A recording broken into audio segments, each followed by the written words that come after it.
मित्रों नमस्कार। मनोकामना ज्योतिष में समस्त श्रोता एवं भक्तजनों को हार्दिक स्वागत एवं अभिनंदन। मैं हाजिर हूं पंडित ब्रजेश चंद्र पाठक।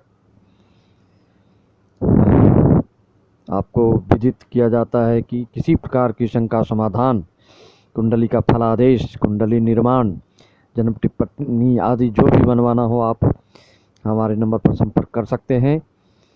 और जिनको समाधान किसी भी प्रकार की चाहिए, समस्या समाधान, वह मेरी पेटीएम नंबर पर अपना शुल्क, निर्धारित शुल्क पेमेंट करके अपनी कुंडली बनवा सकते हैं। सभी समस्याओं का समाधान आप मेरे द्वारा पा सकते हैं। मित्रों, जैसा कि लगातार वीडियोज में डाल रहा हूं गोचर फल के बारे में, तो आज हम आपको बताने जा रहे हैं चंद्र जब आपकी अपनी राशि में बैठता है तो ये गोचर फल कैसा देता है, क्या होता है, इसको आप अच्छी तरह से भली भांति समझें। गोचर फल वैसे अस्थाई रूप से इसका फलादेश करने के लिए जन्म कुंडली के दृष्टिकोण से उसके गहन चिंतन मनन करके उसका फलादेश बताया जाता है। लेकिन गोचर फल तात्कालिक फल को जानने के लिए प्रायः गोचर फल देखा जाता है। इस दृष्टिकोण से आपका जैसे चंद्र आपकी राशि में मेष से मीन तक जो भी राशि हो आपकी, उस राशि में अगर आपकी अपनी राशि में चंद्र जब आता है तो व्यक्तियों को धन लाभ होता है और किसी न किसी कारण, किसी न किसी बहाने से आपको अति उत्तम भोजन की प्राप्ति होती है। स्वादिष्ट भोजन प्राप्त होता है और ऐश्वर्यपूर्ण राजसी ठाठ के भोजन प्राप्त होते हैं। ऐसे जातकों को अन्न की प्राप्ति होती है अगर आपकी राशि में चंद्र गोचर करता है तो। अगर चंद्र द्वितीय स्थान में आता है तो फिर आर्थिक हानि उठानी पड़ती है। किसी से लेने देन नहीं करना चाहिए या किसी भी व्यर्थ कर्म में आपका जो है आर्थिक हानि होने की संभावना बन जाती है। अतः द्वितीय भाव में जब चंद्रमा स्थान में रहे गोचर में, तो आपको अर्थ के मामले में सावधान होना चाहिए, सतर्क रहना चाहिए, सचेत रहना चाहिए। मित्रों, अगर तृतीय स्थान में चंद्र आता है तो आपकी राशि से तृतीय स्थान में चंद्र के आने के बाद आपको किसी न किसी रूप से आर्थिक लाभ अवश्य कराता है। जो जिस व्यवसाय में, जो जिस कर्म क्षेत्र में अपना कर्म करते हैं, कार्यरत रहते हैं, उस कर्म क्षेत्र से आपको निश्चित तौर पर आर्थिक लाभ होने की संभावना को ये बढ़ा देता है और लाभ होता है। मित्रों, अगर चंद्रमा आपके चतुर्थ स्थान में आ जाए तो जिनको नेत्र रोग पहले से है तो नेत्र रोग की संभावना और बढ़ जाती है, नेत्र कष्ट बढ़ जाता है, नेत्र में किसी न किसी प्रकार की पीड़ा उत्पन्न होती है।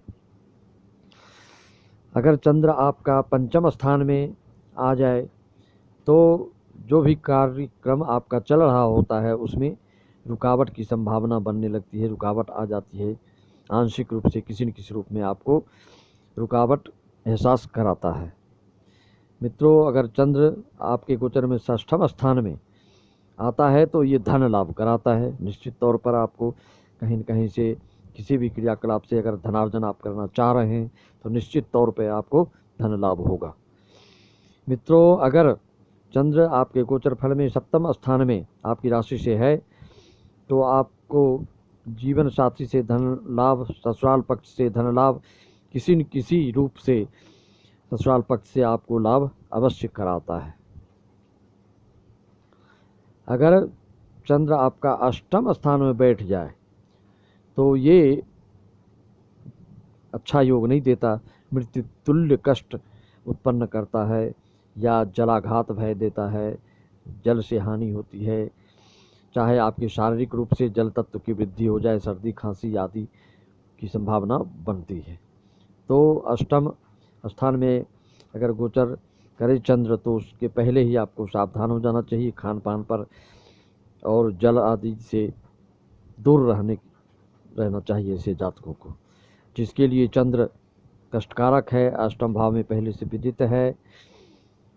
जिनका लग्नेश नहीं है, जिनका मार्केश के रूप में बनता है, या जिनके लिए चंद्र अशुभ है, जिनकी कुंडली में, उनके लिए विशेष कष्टदायी निर्मित हो जाता है।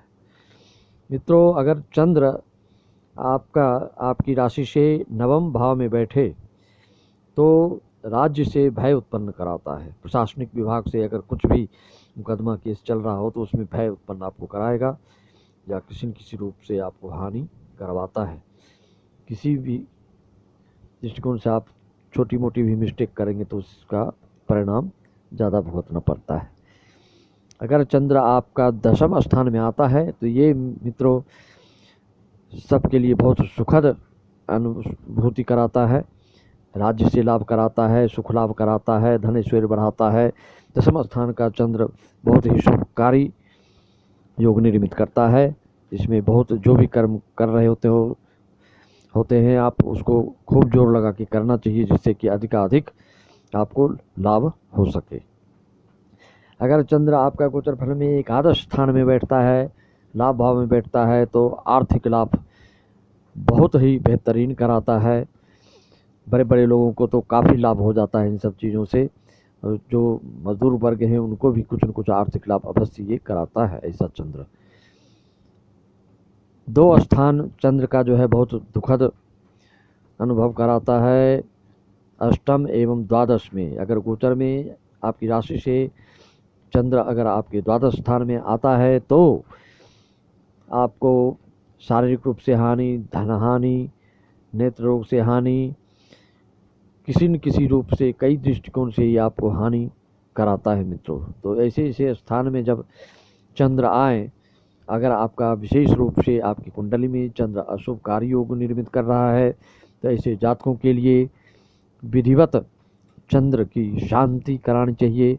शांति की विधि के बारे में भी मैंने कई एपिसोड में डाला है कि शांति की प्रक्रिया क्या है, उसका विधान क्या है, उसका तौर तरीका क्या है। आंखें बंद करके कोई भी कार्य अगर आप संपन्न करना चाहते हैं तो उसमें बहुत सारी त्रुटियां आ जाती है, अतः आपका वो कार्यक्रम पूर्ण रूप से फलीभूत नहीं हो पाता है। कर्मकांड में तो उल्टा पुल्टा होने से उल्टा पुल्टा फल भी मिल जाता है। अतः सभी श्रोताओं से, सभी जातकों से, सभी भाइयों से, बंधुओं से, माताओं बहनों से निवेदन कि कोई भी ग्रह शांति आप करते हैं तो बिल्कुल विधिवत और मुहूर्त के अनुसार करें, यही आप लोगों से निवेदन। सभी सब्सक्राइबर्स से विशेष निवेदन कि आप कस के बेल आइकन दबाएं, शेयर करें, लाइक करें। जितना इसमें आपका सहयोग मिलेगा उतने ही जनता जनार्दन को इससे लाभ की प्राप्ति होगी। इसी के साथ सबों को पुनः धन्यवाद।